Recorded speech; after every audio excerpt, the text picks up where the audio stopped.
Keputusan nomor 68/G/2012 PT UN Baik, di sini saya akan membacakan kasus posisi terlebih dahulu, yaitu di Kabupaten Batang terdapat proyek PLTU kapasitas 2 kali 1000 MW yang diklaim sebagai PLTU terbesar di Asia Tenggara. PLTU ini dibangun oleh sebuah perusahaan besar, yakni J-Power Adaro Power dan Itachi Corp yang membentuk konsorsium bernama PT Bimasena. PLTU Batang akan menjadi mega proyek strategis nasional untuk memenuhi pasokan kebutuhan listrik Jawa Barat. Karena pemerintah mengejar pasokan listrik 10.000 MW, mega proyek ini akan melahap lahan seluas 370 hingga 700 hektar. Memaksa lahan tanah produktif sawah bergerasi teknis seluas 124,5 hektar dan perkebunan melati 20 hektar. Sawah tanda hujan seluas 152 ha dari kawasan konservasi laut daerah Ujung Negoro sampai Rabuan yang juga dapat menanam terumbu karang. Adapun pembangunan PLTU Batang telah memiliki berbagai perizinan meliputi izin prinsip PMA dan BKPM, izin lokasi dari pemerintah Kabupaten Batang, izin lingkungan dari pemerintah Provinsi Jawa Tengah, IMB dan izin HO untuk blok 140 ha. Akan tetapi permasalahan terjadi ketika dikeluarkannya berbagai perizinan pembangunan PLTU tersebut. Salah satunya yaitu Keputusan Bupati Batang nomor 460/6/2012 tentang pemberian izin lokasi untuk keperluan pembangunan power block untuk PLTU 2 kali 1000 MW kepada PT Bimasena di Desa Ujung Negoro, Desa Karangasem, Kecamatan Kandemen, dan Desa Ponowarep, Kecamatan Tulis, Kabupaten Batang tanggal 6 Agustus 2012. Pasca dikeluarkannya keputusan tersebut, salah seorang warga di Desa Ponowarep RT 11 RW 2, Kecamatan Tulis, Kabupaten Batang yang merupakan pemilik dari salah satu lahan terdampak izin lokasi PLTU, menggugat keputusan Bupati Batang karena dianggap merugikan kepentingannya. Keputusan tersebut juga dianggap bertentangan dengan peraturan perundang-undangan yang berlaku, yakni Peraturan Menteri Agraria atau Kepala Badan Pertanahan Nasional Nomor 2 Tahun 1999 tentang izin lokasi. Peraturan Menteri Agraria atau Kepala Badan Pertanahan Nasional Nomor 2 Tahun 2011 tentang pedoman pertimbangan teknis pertanahan dalam penerbitan izin lokasi, penetapan lokasi, dan izin perubahan penggunaan tanah. Peraturan Pemerintah Nomor 26 Tahun 2008 tentang Rencana Tata Ruang Wilayah Nasional, Peraturan Daerah Provinsi Jawa Tengah Nomor 6 Tahun 2010 tentang Rencana Tata Ruang Wilayah Provinsi Jawa Tengah, dan Peraturan Daerah Kabupaten Batang Nomor 7 Tahun 2011 tentang Rencana Tata Ruang Wilayah Kabupaten Batang serta melanggar asas-asas umum pemerintahan yang baik, diantaranya asas kepastian hukum, asas tertib penyelenggaraan negara, asas kepentingan umum, asas keterbukaan, dan asas profesionalitas. Gugatan terhadap keputusan Bupati Batang diajukan ke Pengadilan Tata Usaha Negara Semarang dan telah mendapat putusan dengan nomor 68/G/2012/PT UN SMG, yang mana putusannya gugatan penggugat pada pokok perkara ditolak secara keseluruhan. Menyikapi hal tersebut, penggugat mengajukan banding dengan nomor putusan 130/B/2012/PT.SBY. Putusannya justru menguatkan putusan nomor 68/G/2012/PT SMG. Berdasarkan putusan nomor 68/G/2012/PT Semarang, maka dapat disimpulkan pertimbangan hakim sebagai berikut. Yang pertama itu, pengadilan berpendapat jika secara untuk menerbitkan objek sengketa, baik dari segi materi atau substansi, segi wilayah atau lokus, maupun dari segi waktu atau tempus.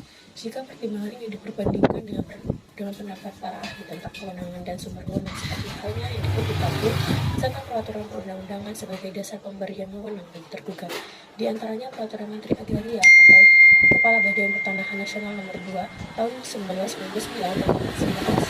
Peraturan Bupati Batang Nomor 28 Tahun 2011 tentang pendelegasian wewenang, pemberian perizinan dan non-perizinan, maka pertimbangan hakim tersebut sudah sesuai.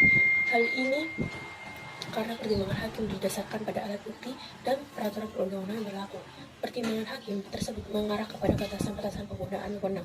Hal ini terjadi ketika apabila wewenang pemerintah tidak diberikan batasan-batasan, kemungkinan terjadi penyalahgunaan wewenang semakin besar. Yang kedua yaitu pengadilan berpendapat penertiban objek sengketa telah sesuai dengan ketentuan peraturan perundang-undangan yang berlaku dan sesuai dengan asas-asas umum pemerintahan yang baik, khususnya asas kepastian hukum, asas keterbukaan, asas tertib penyelenggaraan negara, dan asas nasionalisme dan asas mengutamakan kepentingan umum.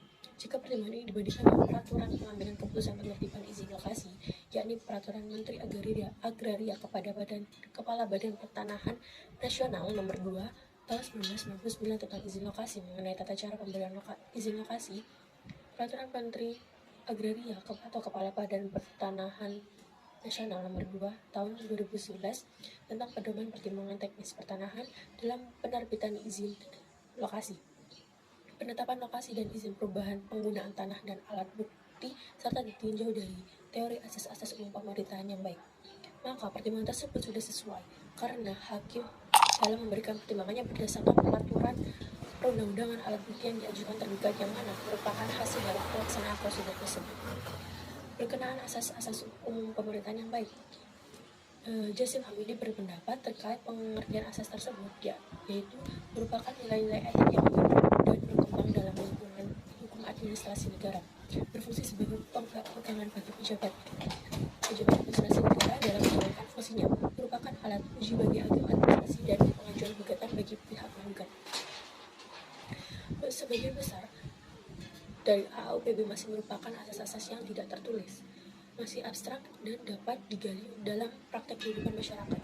Sebagian asas yang lain sudah menjadi kaidah hukum tertulis dan terpencar dalam berbagai peraturan hukum positif.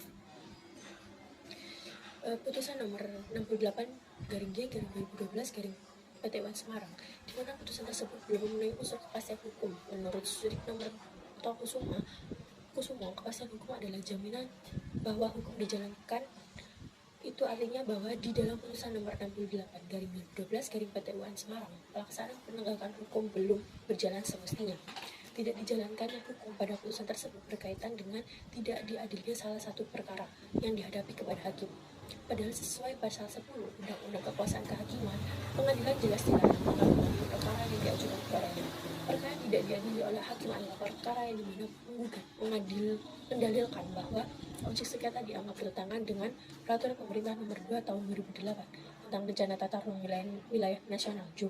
Lampiran 8 angka 311 yang menyatakan bahwa Taman Wisata Alam Laut Daerah Pantai Ujung Negoro Roban, Kabupaten Batang, Jawa Tengah sebagai kawasan lindung nasional bertentangan objek sengketa dengan Peraturan Pemerintah Nomor 2 Tahun 2008 tentang Rencana Tata Ruang Wilayah Nasional (JUW). Lampiran 8 angka 311 dapat diketahui dari lokasi pembangunan PLTU Batang yang berada di sekitar kawasan lindung nasional yang telah ditentukan oleh peraturan pemerintah tersebut.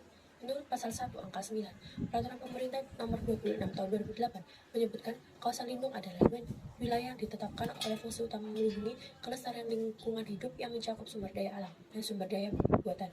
Berdasarkan tentuan tersebut, maka dianggap terdapat ketidaksesuaian penggunaan fungsi kawasan karena lokasi yang ditetapkan sebagai kawasan lindung nasional oleh peranan pemerintah justru dijadikan sebagai sistem jaringan energinya, yakni pembangkit tenaga listrik.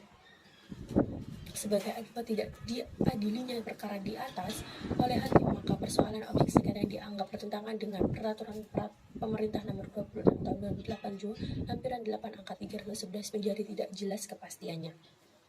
Mungkin dari saya segitu. Mohon maaf jika ada salah kata atau perbuatan selama di video ini. Saya mohon maaf sebesar-besarnya. Terima kasih. Wassalamualaikum warahmatullahi wabarakatuh.